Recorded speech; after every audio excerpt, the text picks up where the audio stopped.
Ho ampitomboina ho aminareo hatrany ry havana ny fahasoavana avy amin'Andriamanitra iray sy Jesoa Kristy Tompontsika. Amen. Nandeha araka hivavaka isika. Misaotra anao izay ry Tompo Ray anay izay ny an-danitra, noho ny fahasoavanao dia velonaina ary tratra izao anio izao. Voninahitra ho anao ry Tompo. Amen. Ry havana, ny arahantsika rehetra nandre ny fahafatesana olona ampolo maro vokatry ny fanampozinana ara-tsakafo.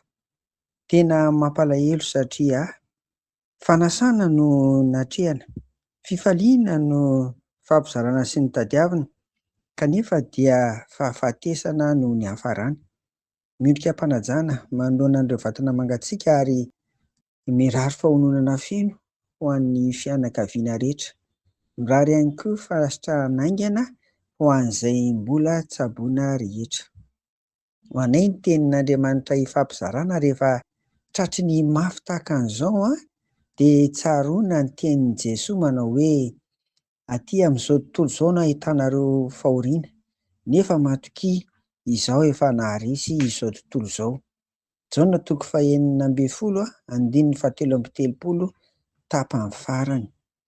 Ny fahefan'i Jesoa no ambara eto, fahefana izay mandresy ny mafy ary mafy indrindra eto amin'izao tontolo izao. Izany koa no mba tiany hananan'ireo mpanaradia azy. Izany koa no mba tiany hiainan'ireo mpanaradia azy.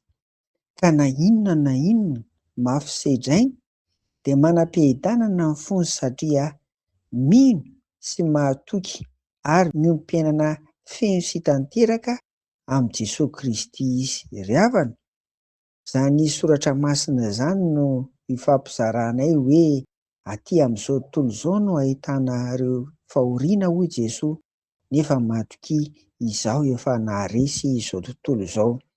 Ny fahafatesana tahaka an'izao, eny ny voina koa dia sady tsy mampilaza fa tena tapoka ary tena tapoka ry havana. Noho izany koa dia entanina isika mba hiambina mafy amin'izao fiainana izao, mba azahoantsika koa mandova ny lanitra izany amin'ny zavatra tahaka an'izao.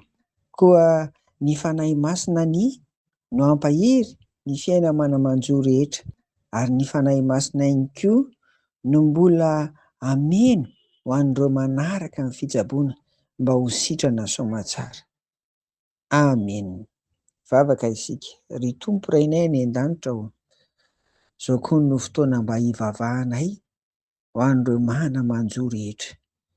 Misy ny mpianaka, misy ny mpiray tam-po, misy ny mpivady. Aminay olombelona dia fantatrao fa tena mafy. Misy ny fo maratra, misy ny fo malahelo.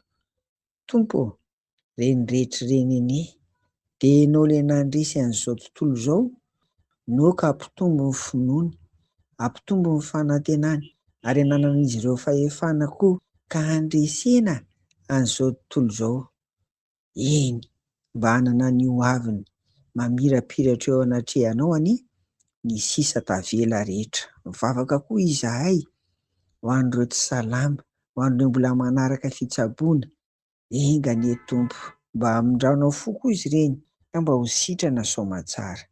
Dia mangataka aminao izahay ho anay rehetra izay velona, samy mahita sy mandre an'izao tantara izao. Dia enga anie mba ho laninay amin'ny fanomponanao ry Jesosy Kristy, ilay manam-pahefana nandresy an'izao tontolo izao.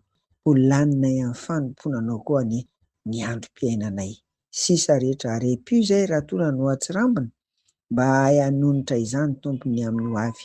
Fa fahasoavan-dehibe, famindram-ponao ary fitiavanao izao mbola mahavelona anay izao.